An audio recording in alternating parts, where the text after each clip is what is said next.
ನಾವು ಕಾಮಾಖ್ಯ ದೇವಸ್ಥಾನಕ್ಕೆ ಹೋಗ್ತಾ ಇದ್ದೀವಿ. ಇದು ಹೆಬ್ಬಾಗಿಲಿದು. ಇಲ್ಲಿಂದ ಎಂಟ್ರೆನ್ಸ್ ಒಳಗಡೆ ಬೆಟ್ಟದ ಮೇಲೆ ಎಂಟ್ರೆನ್ಸ್ ತೊಗೊತೀವಿ.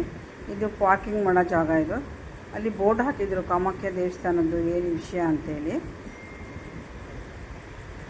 ಮೆಟ್ಲತ್ತಿ ಮೇಲೆ ಹೋದ್ವಿ ನಾವು. ಮೆಟ್ಲತ್ಕೊಂಡು ಮೇಲೆ ಹೋಗಬೇಕು ಬೆಟ್ಟದ ಮೇಲೆ. ಅಲ್ಲಿ ಸಾಮಾನೆಲ್ಲ ತೊಗೊಳ್ಬೋದು. ಪೂಜೆ ಸಾಮಾನೆಲ್ಲ ಕೊಡ್ತಾರೆ.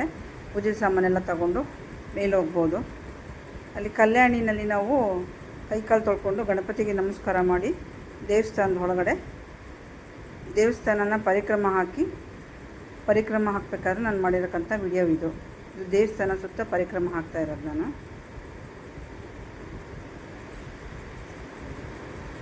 ಹಾಕಿ ದೇವ್ರ ದರ್ಶನ ಮಾಡ್ಕೊಂಡು ಬಂದು, ಅಂದರೆ ವಿಡಿಯೋ ಮಾಡೋಕ್ಕೆ ಆಗಲಿಲ್ಲ, ಒಳಗಡೆ ಮೊಬೈಲ್ ತಗೊಂಡೋಗಂಗಿಲ್ಲ, ಅಲೋಡಿಲ್ಲ.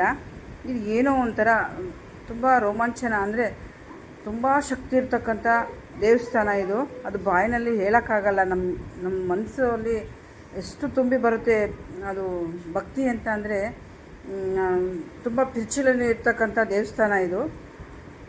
ತುಂಬ ಅದ್ಭುತ ಅಂತ ಹೇಳ್ಬೋದು ಈ ದೇವಸ್ಥಾನದ ಬಗ್ಗೆ. ಒಮ್ಮೆ ಹೋಗಿ ನೋಡಿ.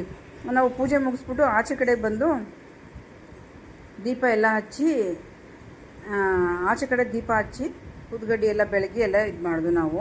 ಅಂದರೆ ಇಲ್ಲಿ ದೇವ್ರನ್ನ ಮುಟ್ಟಿ ಸ್ಪರ್ಶ ಮಾಡೋಕ್ಕೆ ಕೊಡ್ತಾರೆ. ಅದೊಂದು ತುಂಬ ಅದ್ಭುತ ಅನ್ನಿಸ್ತು ನನಗೆ. ತುಂಬ ಅದ್ಭುತನೇ ದೇವಸ್ಥಾನ ಇದು ಮಾತ್ರ, ನಿಜಕ್ಕೂ ತುಂಬ ಚೆನ್ನಾಗಿದೆ. ಹೋಗಿದ್ದು ಬನ್ನಿ.